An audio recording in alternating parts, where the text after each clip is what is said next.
Hello and welcome to our GE Women's Healthcare webinar on how to diagnose endometriosis on ultrasound with our guest speaker, Dr. Suzanne Johnson.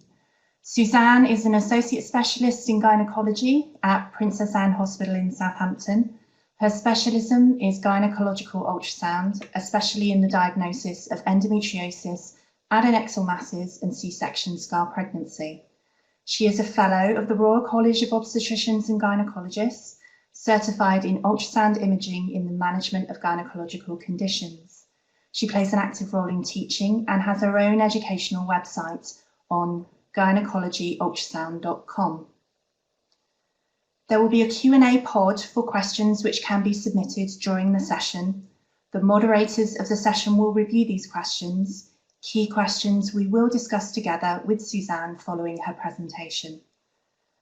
I will now hand over to Suzanne for her presentation on how to diagnose endometriosis on ultrasound.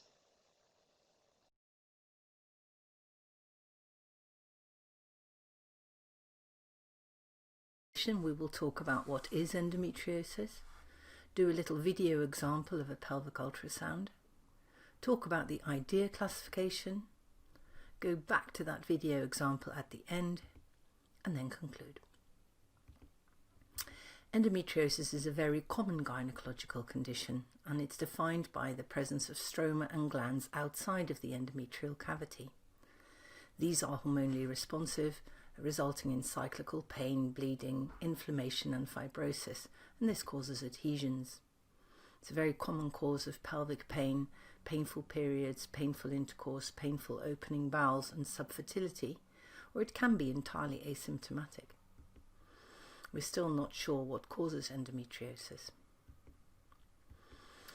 We recognize superficial endometriosis in the pelvic peritoneum, Ovarian endometriosis in the ovary, and deep endometriosis, and this is what most of the talk will be about. This can be found in the anterior compartment and the posterior compartment, and more of that later. The mean delay between symptoms and the diagnosis of endometriosis is 8 years, and many women consult their GP many times before they're referred and diagnosed. There is significant overlap with other conditions like irritable bowel syndrome, but it's been difficult to diagnose until recent advances in ultrasound. It can also be diagnosed on MRI and laparoscopy. Often when people with endometriosis have a pelvic ultrasound, it's said to be normal, and patients are told there is nothing wrong, and this leads to long delays in diagnosis. But you need to look specifically for deep endometriosis, mobility, frozen pelvis, and site-specific tenderness. And if you don't look for these, you may say the scan is normal when it really isn't. This is an example of a pelvic ultrasound that illustrates some of these points, and I'd like you just to have a look at it, and then at the end of the presentation we will go over it again. See if you can work out where we are and what this is. It's a transvaginal scan of a pelvis. So we'll come back to this at the end. This paper was published in 2016 by the International Deep Endometriosis Analysis Group. It's an opinion on how we can diagnose endometriosis on pelvic ultrasound. They've given us a system of 4 steps which you can use in any order, and I'd like to show you my way of using this idea system. I start with a systematic routine pelvic ultrasound, specifically looking for features of endometriosis such as adenomyosis, endometrioma in the ovary and ovarian adhesions. I always ask the patient to have an empty bladder, but I don't ask for a routine bowel prep. The main thing is to be super gentle. The patient's position is also incredibly important. You need to have her bottom overhanging the edge of the couch a little bit with knee supports or feet on a chair. And then I always ask the patient, please let your knees go floppy, and that is incredibly useful. Then you very slowly and gently insert the transvaginal probe with plenty of lubricant, and then perform a systematic pelvic scan, noting also mobility and tenderness. And if I see any endometriosis, I'll also do a transabdominal renal scan, as some of these women have silent hydronephrosis. Sorry about this, but just to show you my scanning orientation, because I know not all colleagues scan in the same way. If you have the marker on the upper side of the transvaginal probe, then this fan of sound that emerges from the tip of the probe, this bit will be shown on the screen at the same place as the red dot, whereas the other side of the fan will be there. And so in a longitudinal position, the patient's head end will be at this end of the screen and her foot end at this end. And so if you look at that on an ultrasound image, there is the marker on the screen corresponding to this bit of the probe. And so this is an anteverted uterus. The bladder is up here and the patient would be there. And so you would have the bladder there, the uterus, if it's anteverted, and the bowel. So starting the systematic pelvic scan, looking for features of endometriosis. In this example, you can see that this uterus is anteverted but retroflexed, and that's at the time when you need to start looking for adhesions behind the uterus. And just to say again, if you've got the bladder here, if the cervix is pointing this way, then this means it is anteverted. If the cervix is pointing backwards, it is retroverted. And in this example, if the cervix is pointing forward, but the uterus then backwards, this is retroflexed. So this uterus is anteverted but retroflexed. And that means you have to look for adhesions that are pulling the back of the uterus that way. Adenomyosis is another thing that we typically look for if we're looking for endometriosis. And this is a uterus with diffuse adenomyosis. So this is a transvaginal scan of the uterus in the longitudinal plane, scanning from one adnexa to the other. And you can see that this is a bulky globular uterus with small myometrial cysts, stripy shadows, and an indistinct endomyometrial junction. And I think we're all quite familiar with this. Adenomyosis can also look like this, where you have islands of endometrium in the myometrium. It's a very typical appearance of adenomyosis. And on 3D, that would look like this. You would have an irregular endomyometrial junction, whereas it should be clear like that. You've got a sort of budding of the endometrium into the myometrium. That's what it looks like on 3D. Then, of course, we look at the ovaries, and we're specifically looking for endometriomas, and we're all familiar with this. This is where, using the IOTA terminology, you have a unilocular cyst with ground glass echogenicity cyst contents. And again, this is longitudinal view, scanning from one adnexa to the other through the uterus. And you can see an ovarian endometrioma. You can also see how low it is. It's just at the internal os, and that's suggestive of adhesions. We'll come to that in the next picture. If you spin on this point and you now look at the transverse plane, you can see that's just the top of the cervix there. And you can see this is the ovarian endometrioma, and you can see that there's no mobility there. So it's adherent to the uterine wall, and that's an important feature to look for. And if you compare that to this patient's other ovary, you can see that that cantilevers nicely with a little bit of gentle pressure on the probe in the vagina, because that's nice and free. Now, ovarian endometriomas are rarely isolated. If you see an ovarian endometrioma, look obviously for adenomyosis in the uterus, but also look for deep endometriosis. When you have an ovarian endometrioma, you also need to look for kissing ovaries. So again, go for the transverse view. This is a different patient, but this is the top of the cervix, and you can see one endometrioma here. This is another endometrioma. They can be quite hypoechoic, and you can see that they're adherent to each other, and they're also each adherent to the back of the uterus. This is an important thing to point out in your report. So if you see a low ovary, think about adhesions. And so in this view here, we've got, this is the cervix, this is the internal os, and that's the beginning of the endometrial cavity.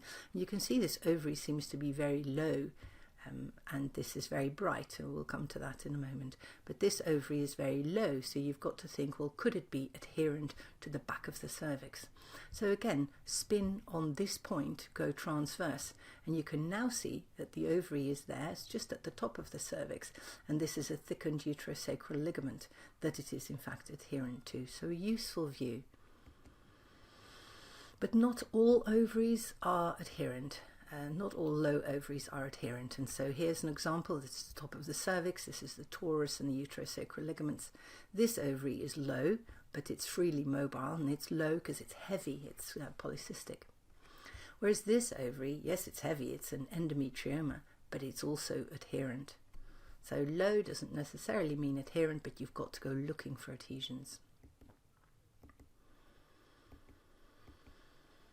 Hydrosalpinges, well, fallopian tubes can be affected by endometriosis, but it's mainly due to adhesions, particularly if you've got kissing ovaries.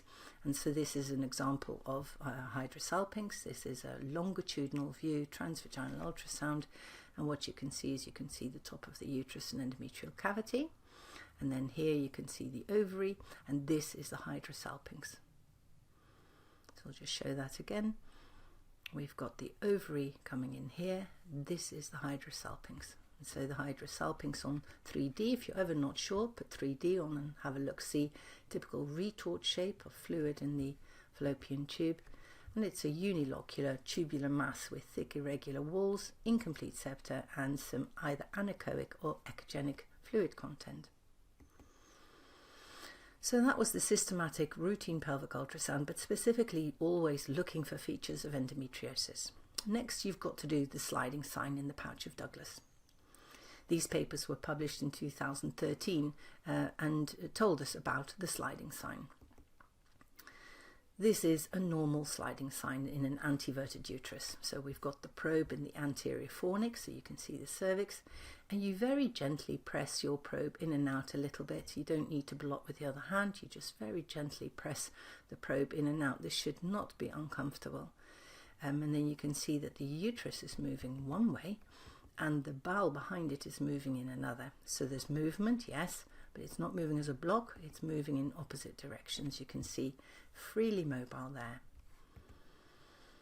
And just to say, explain what I said, the probe is in the anterior fornix. This is the vagina, this is the anterior fornix, this is the posterior fornix. So if you put your probe in the anterior fornix, where most of the time your probe will be, you'll be able to see the cervix and see the sliding sign of cervix against bowel. We'll talk about the posterior fornix in a moment. When you put your probe in there, you can't see the cervix, so you can't see the sliding sign here, but you'll be able to see the posterior compartment much better. But for the sliding sign, anteverted uterus, anterior fornix. But in a retroverted uterus, remember the bladder is here, this uterus is pointing toward the patient's feet, you need to have your probe in the posterior fornix because you're looking for mobility just there, and you don't want the cervix to be in the way. So this is a beautiful normal sliding sign in a retroverted uterus. So for a retroverted uterus, you need to have your probe in the posterior fornix. Now you can't see the cervix, but you'll be able to see here clearly, and you will also be able to look at the posterior compartment in more detail. Now, when you have done an ultrasound, we are looking at the patient's right on this side and her left there by the way we set up the machine. But at laparoscopy, her right is on this side because with the laparoscope, we're looking in toward the feet. So this view of a laparoscopy in a patient who had a normal sliding sign, this is the back of the uterus. So if I play this video, you'll see that's the back of the uterus, and there on either side you'll see an ovary and a fallopian tube, but this is the area that I want you to look at. This is the Torus uterinus. It's where one uterosacral ligament comes in and the other, and they merge onto the back of the cervix at the level of the internal os. And this is the pouch of Douglas. And this is a really important bit of anatomy to get your head around, the torus, because a lot of endometriosis centers on that area. So it's the insertion of the uterosacral ligaments on the posterior cervix. So we've seen what a normal sliding sign looks like in the anteverted uterus, and this is an abnormal sliding sign. So what you can see here is that yes, there's movement, but everything moves as a block. And we'll come to that a bit later, but that's deep endometriosis. So everything here moves as a block. And this patient's laparoscopy looked like this. And there's the normal, you remember. This is abnormal. All the bowel is glued to the back of the cervix, as are the ovaries, and you can't really tell what's going on beneath those adhesions. So an abnormal sliding sign in a retroverted uterus, this is the normal, and this is abnormal. And you can see there's movement, but everything moves together because everything is glued together. So we've done a routine scan and we've done the sliding sign. Now we're specifically going to look for nodules of deep endometriosis. The definition of deep endometriosis is when the lesions extend for more than 5 millimeters underneath the peritoneum. When you get cyclical bleeding in those lesions, you get inflammation and fibrosis and scarring. But it results in these irregular hypoechoic solid nodules, dark nodules, surrounded by brightly echogenic white fibrosis. So they show up rather well, dark nodules in white fibrosis. Where can you find them? Well, they can be in the posterior compartment, in the vagina, the ligaments or bowel, or all of them, and in the anterior compartment, bladder and ureter.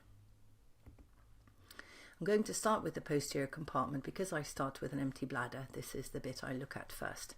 So again, here you've got bladder, uterus, vagina and bowel. And this line here is the peritoneum, and this here is the pouch of Douglas. So what you need to do is look at where the bladder attaches to the anterior uterine wall. If you draw a straight line back from that, it goes through the internal os, and then in a straight line back from that is the torus. It's where the uterosacral ligaments attach. This is your first line. Your second line is drawn at the bottom of the cervix, like that. The area between vagina and bowel below this line is the rectovaginal septum. I've never seen endometriosis there. But the top third of the vagina is called the posterior vaginal fornix, and this is where you do see endometriosis. If you're looking at the bowel, the line that includes torus, any bowel below that is called lower rectum, the bowel above that is called upper rectum, and the bowel above the level of the uterine fundus is called the sigmoid. You can have deep endometriosis here in the posterior vaginal fornix. You often see it here, retrocervical area, in the torus and uterosacral ligaments, in the lower rectum and the upper rectum, but quite often it's multifocal and it can all get glued together. This is what we call a frozen pelvis or obliterated pouch of Douglas. And if you're doing a laparoscopy, you'll be looking into that area all matted together. So you won't, in fact, be able to tell very much.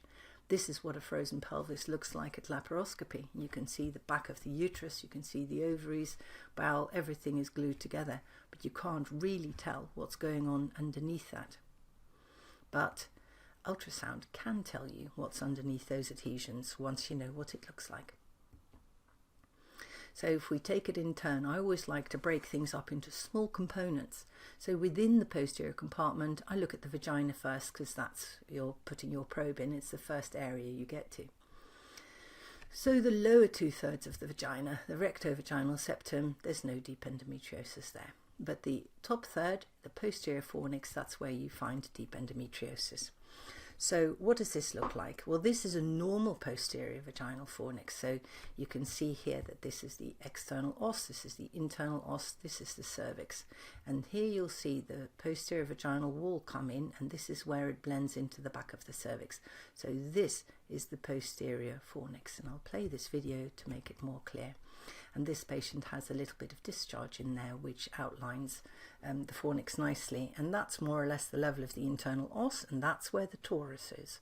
So just to orientate you. So going just in the longitudinal plane from side to side, you can see where that posterior vaginal wall attaches to the cervix, and that's the posterior vaginal fornix. We're scanning through the anterior fornix at the moment, as you can see, because we can see the cervix clearly. So what does it look like when you put your probe in and we're passing cervix there? This is deep endometriosis in the posterior vaginal fornix. So if you put your probe in slowly and gently, it's very clear this is a nodule of deep endometriosis with little areas of hemorrhage within it. So that's what that looks like. And if you put a speculum inside the vagina, this is the posterior blade, the cervix is up here somewhere. This is that nodule of deep endometriosis almost eroding through the vaginal epithelium. So they can be seen on speculum examination, and you can feel them on vaginal examination too. So that was deep endo in the vagina. So how about the ligaments, the torus and the uterosacral ligaments? So again, just at laparoscopy, posterior uterus, torus, the right uterosacral ligament. Remember, we're looking toward her feet, so this is the right side, and the left uterosacral ligament and the pouch of Douglas. So we need to look at that area on ultrasound. So a lot of deep endometriosis centers on this area. You need to get used to looking at this area. And I find the easiest way is to look at this white line where the bladder attaches to the uterus, if you like. There is the internal os, and here is the torus. And it's easy to find that way. Look for bladder, internal os, and then you will see the torus. So in this scan, I'm in the longitudinal view. All of this is cervix. This is endometrial cavity. This is the anterior wall, fundus, posterior wall, and then here we've got cervix again. I'm going to go side to side a little bit in the longitudinal plane and then rotate on this point 90 degrees anti-clockwise, and that will show me the torus. Bladder attachment, internal os, and torus. So I'm just getting ready, and now I'm going to rotate. I'm at the top of the cervix internal os. This is the torus, and this fine white line is one uterosacral ligament, and that fine white line is the other uterosacral ligament. Now when they're so normal, they can be quite hard to see, and it doesn't really matter if you've got normal sliding and you can't see them clearly, they must be normal. So a lovely normal torus there, free sliding sign, and lovely sliding on both sides in the uterosacral ligaments. So a normal torus. That's one way of looking at the uterosacral ligaments, but what you find is that once you put your probe in the posterior fornix, the uterosacral ligament will blend in to this area here. So the dark line is vagina, this white line is pelvic peritoneum. We've got a little bit of free fluid, let's say from ovulation or something, and then in a moment you'll see the uterosacral ligament appear as I'm in the longitudinal plane and I've gone to one side slightly, and then when I press slightly harder in the posterior fornix, that uterosacral ligament will blend in with this, and that's important because it shows that when you're scanning through the posterior fornix, if you see adhesions, you know that at least part of that is the uterosacral ligament. So let's see what that looks like. Going slightly to the side, there's the uterosacral ligament, and now it's blended in with the peritoneum, and there it's unblended again.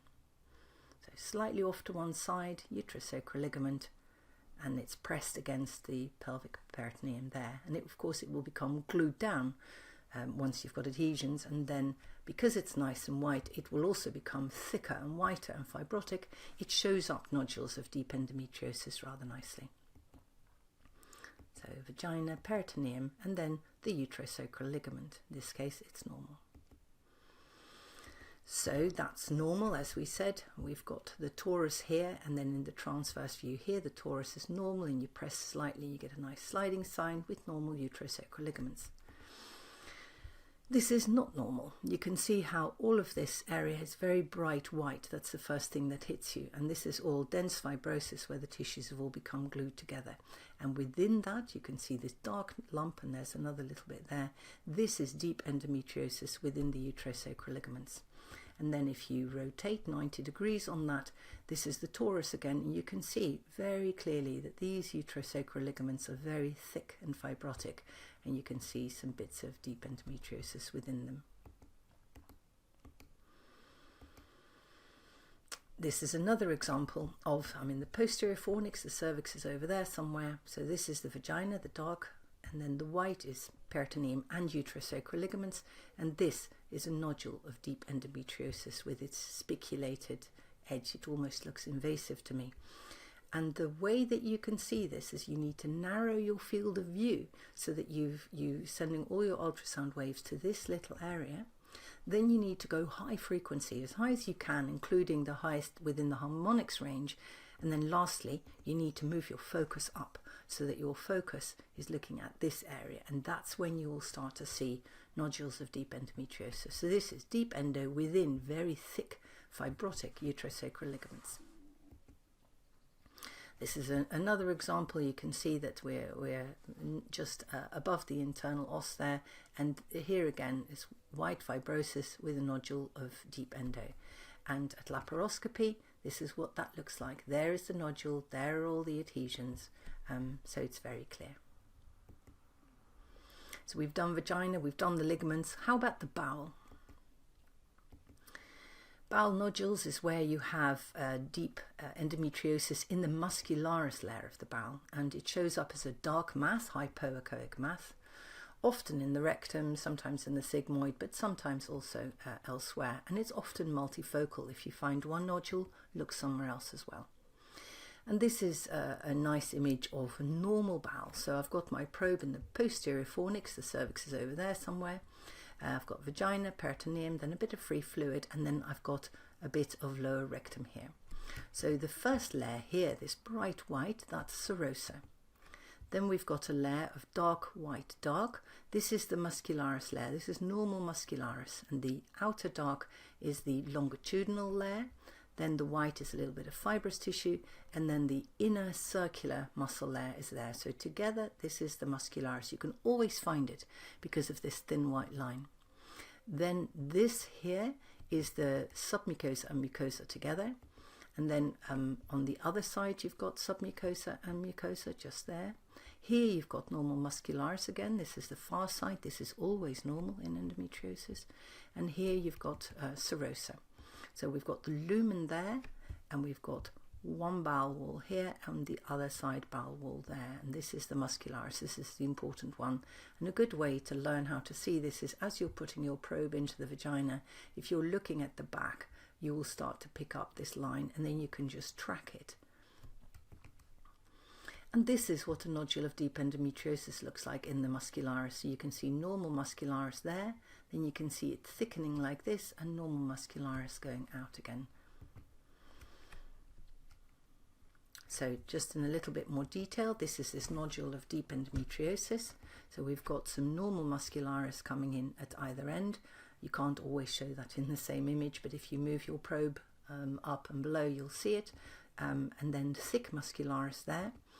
And this white layer overlying it is this submucosa, and you can tell whether that's involved by, if you see these little spiky areas, it means that the deep endo is invading, if you like, the submucosa. It's involving the submucosa. And then here you can see normal muscularis and then serosa on the other side. If you see a lesion in the bowel, endometriosis is always the proximal side, but do put colour on. This might be slightly vascular, but of course you don't want to miss a rectal cancer. It's unlikely that you will, but just to be careful. The main thing to say is that to visualise bowel nodules, you need to put your probe in the posterior fornix. Most of the time, not always, but most of the time, if you have it here, you're not going to see this area very well. But if you put your probe here, you can see the bowel beautifully. And that goes for anteverted and retroverted uterus. How to do that? Well, when you start your scan, you will naturally end up in the anterior fornix. So the patient position is very important. She needs to be, her muscles need to be relaxed to let you do this. So be sure she feels comfortable, that she trusts you, that you haven't been hurting her. Say, please let your knees go floppy and let your bottom sink into the bed. And then what you can do is you withdraw the probe a little bit, and then you angle it backwards toward the sacrum, and then gently insert it into the posterior fornix. So I'm withdrawing it a little bit, angling it back toward the sacrum, and then very, very slowly and gently inserting it into the posterior fornix. And there you can see where it attaches to the cervix. So this is now a great window into the posterior compartment. So I'll let it play once more. We're in the anterior fornix, that's the cervix going up toward the internal os there, external os there, posterior vaginal wall. withdrawing it slightly, and then this is the posterior vaginal wall. I'm just inserting the probe into that posterior fornix. There we go. There's a little bit of free fluid in the pouch of Douglas. A great look now at the posterior compartment.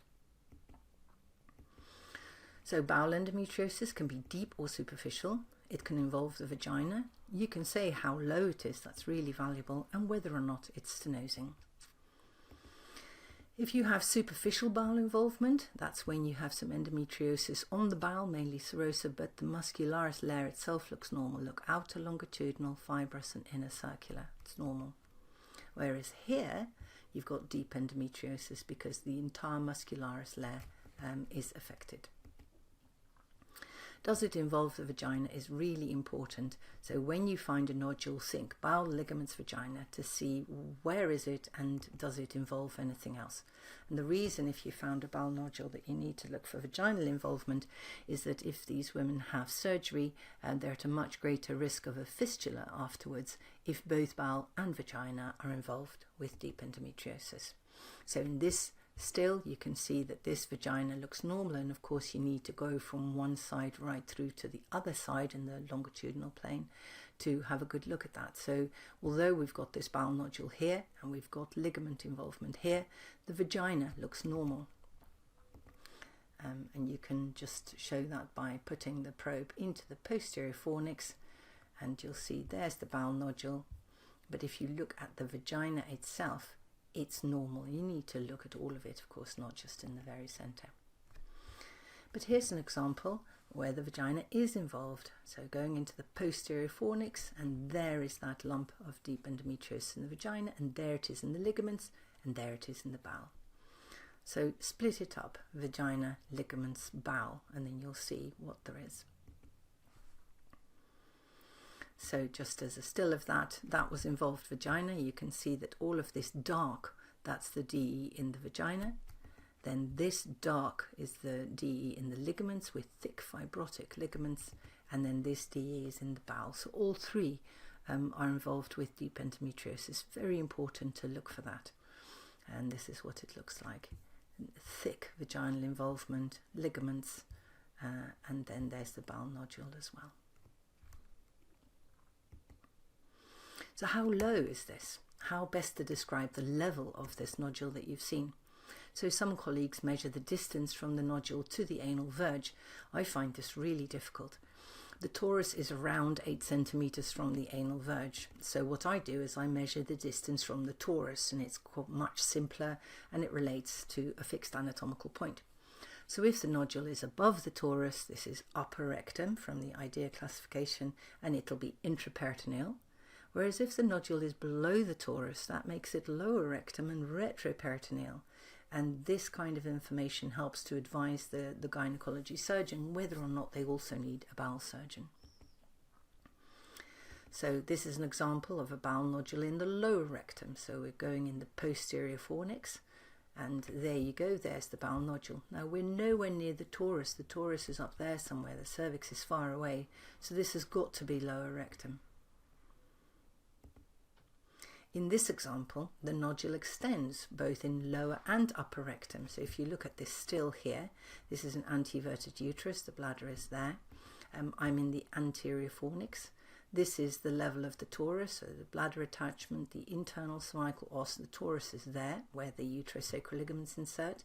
And this nodule is below it and above it. So it's in the lower rectum and it's in the upper rectum by this new nomenclature. So here I am, I'm staying in the anterior fornix. Would have been better to go in the posterior one. And you can see this plaque of deep endometriosis in the lower and upper rectum. You can see some normal muscularis there going into the nodule. So you know that this is muscularis layer. You can also have a higher lesion. So this is a longitudinal view of the uterus. The torus is down there somewhere. And you can see that this plaque here, that it covers the uterine fundus, and you can see normal muscularis coming out of it, and you can't see it there, but you would be able to demonstrate that if you go laterally a little bit.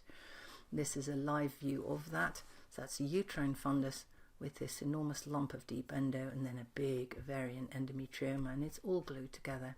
There is some in the ligaments, there is the bowel nodule, and then a big ovarian endometrioma, and of course they all go hand in hand. It can often be multifocal too. If you've got it low in the rectosigmoid, you may have higher lesions too. So this patient, this is a low rectal lesion. You can see I'm in the posterior fornix, the cervix is over there, and I've got a low lesion there. That was some ligamentous involvement too. And then when I looked higher and near the left ovary, as you can see here are the internal iliac vessels, and I've just passed the left ovary, gone laterally a little bit. And there you can see 1, 2 sigmoid nodules. Again, they've got the muscularis layer going in and out of them at either side. You can see if you look at that nodule, normal muscularis, abnormal, normal, and the same goes for the next one. And you can see that these are bowel nodules and they're in the sigmoid, useful to have spotted. And then lastly about bowel, is it a stenosing lesion or not? So first, when you're looking at a nodule, you need to, as with anything, measure it in 3 dimensions, but you need to follow the curve if the lesion's not linear, otherwise you make it seem much shorter than it actually is.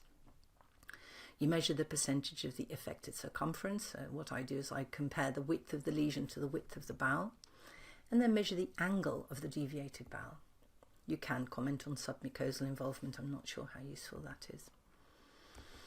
So this chapter is really good if you have a look at that, and I've based this on their opinion using surrogate markers for stenosis. If the depth of the nodule is more than 10 millimeters, if the width of the nodule is more than half of the circumference, and the angle of the bowel deviation is less than 90 degrees, these are felt to be surrogate markers for stenosis. So let's look at that. In this first example, this is a retroverted uterus, and here you can see a bowel nodule. This is it a bit magnified, and you can see that this one is flat. It doesn't bend or curve. It's a flat lesion. And looking at the bottom, this is the transverse view now of bowel, and that's a transverse view of this bowel lesion. You just, when you look at that, you rotate 90 degrees anti-clockwise. You can see that the width is less than half of the diameter. So this does not look stenosing.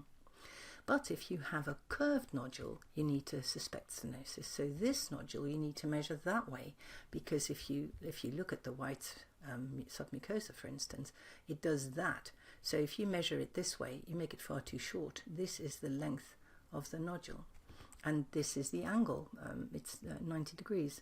That's the depth of the nodule. So be careful not to measure ligamentous involvement. Just measure the actual depth of muscularis involvement.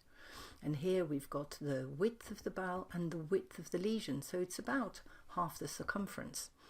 So this is also sometimes referred to as a mushroom nodule, and this looks like a stenosing lesion. You can put 3D on, and sometimes it's really helpful to do that. You take a quick volume, you render it. If you now make it move on Cine, then you've got 4D, and it just helps you to appreciate, well, the submucosal involvement in this one, and it can be really useful for measuring the width of a lesion.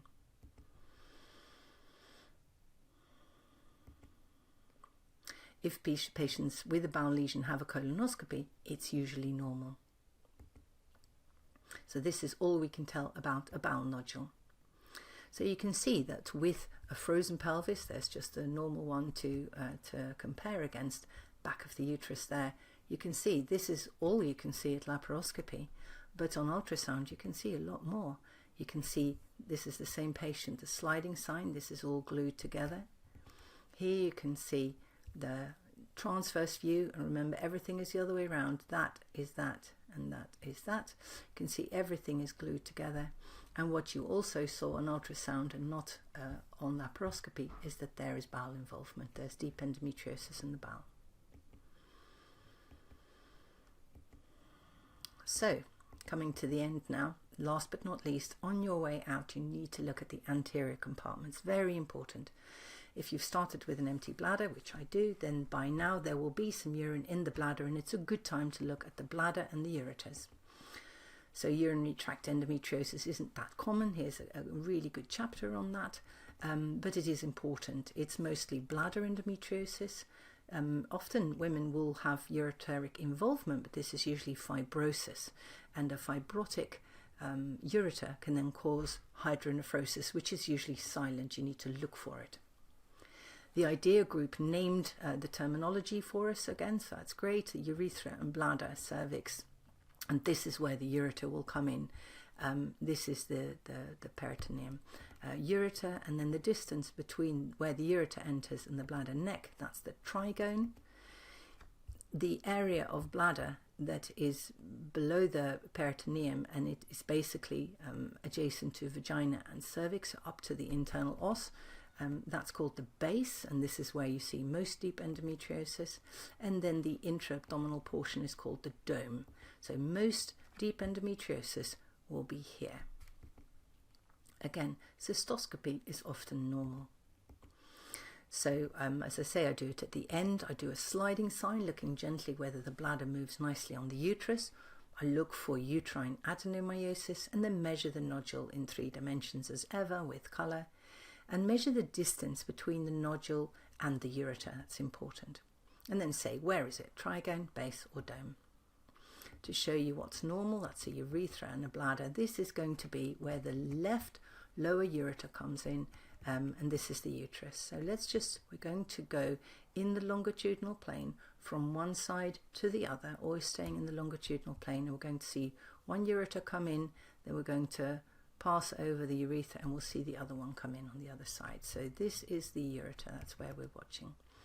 You can see it coming into the bladder, there's the bladder neck, and we're now going out the other side, and there is the other ureter, there it goes. So you can see there's the ureter, comes into the bladder, there's the trigone, and we're passing the bladder neck and going out toward the other side, and there is the other ureter coming into the bladder. So you can see they're relatively easy to find. I'm not sure how useful it is apart from when you've got a bladder nodule. So deep endometriosis in the bladder wall, we've seen normal, this is abnormal. This is a huge nodule of deep endometriosis in the bladder wall. It's pretty much covering the base and going up into the dome as well. So here it's really important to say what's the relationship between that and the ureter. So ureter, where are we going to look? Well, you can see where the ureter enters the bladder, as I just showed you, and the ureter there is often normal. The other place you can find the ureter relatively easy is here at the torus, and this is usually the area of abnormality, because this is where most endometriosis centers. So we need to look at the level of the torus laterally and just posteriorly. And the other place you can often find the ureter is just by the ilex and by the ovary, a really good place. So 3 places where you can find the ureter fairly reliably. If it's dilated, what do we mean by that? More than 3 millimeters. If you put colour on, if there's no flow, it's a ureter. If there's flow, it's a vessel. And you can look for vermiculation. A ureter vermiculates, and this is what that looks like. So we're here at where the ureter enters the bladder, and you can see it contracting and discharging the urine into the bladder. This is completely normal. It's like peristalsis. It's called vermiculation in the ureter. And if you go transverse on that view and you put some colour on, you can get a pretty picture. This is a well-hydrated patient. This is the right ureter and this is the left ureter.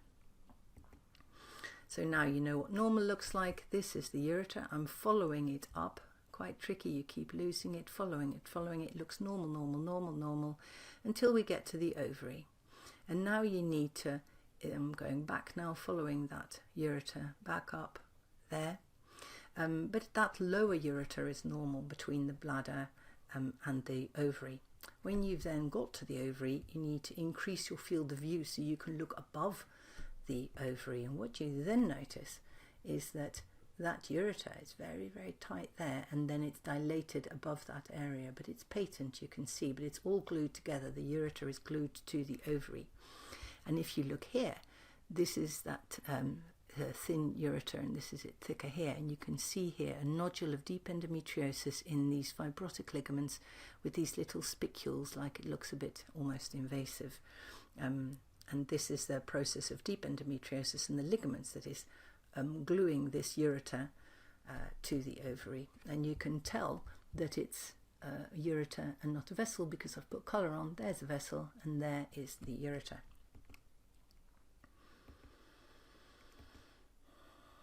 So So when you find that, you then need to also look at the kidneys. So here's an example, longitudinal and transverse. This is a nodule of deep endometriosis. It's more easy to see in the transverse.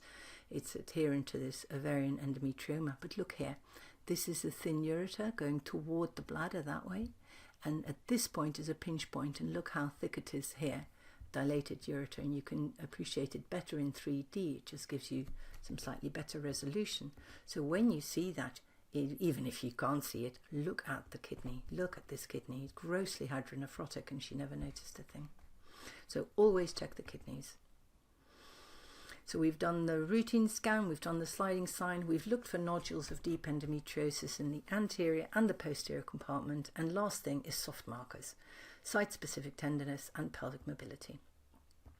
What I do mainly is I'm very gentle. I do this right at the end of the scan, and I will go through systematically saying, right, I'm now going to see if you're sore anywhere, then very gently press on the uterus and the adnexa, etc., like you would do doing a normal systematic scan, and judge the mobility at every point and judge tenderness.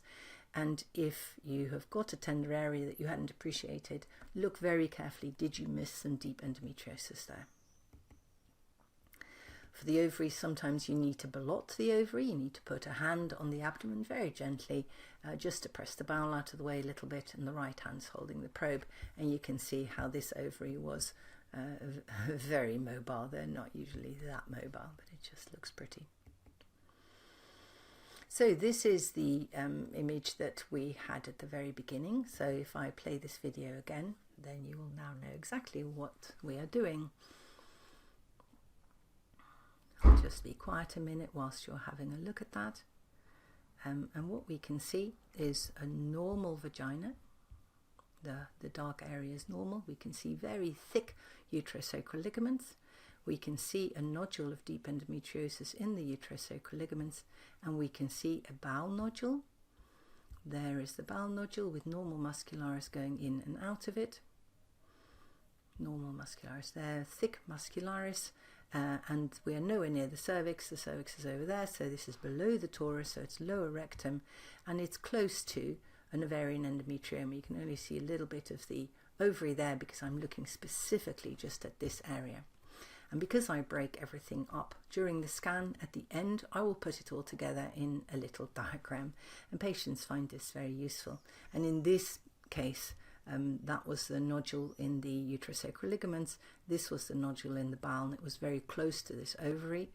And then if I look at it in a bit more detail, I could see that everything was glued together. And in the transverse plane, that ovarian endometrium and this ovary, they were not kissing. So you can tell an awful lot from a little diagram. And if you want to see this in a bit more detail, this is what I've called Live Scan 4. On the website, where I go through this particular case in great detail. So how to diagnose endometriosis on ultrasound? Start by looking for the sliding sign in all patients. Practice looking at the torus. If a pelvis looks completely normal, do learn how you would look at the torus and how you would look through the posterior fornix at the muscularis layer, learning how to find nodules of deep endometriosis. And the main thing is to be very, very gentle. Thank you.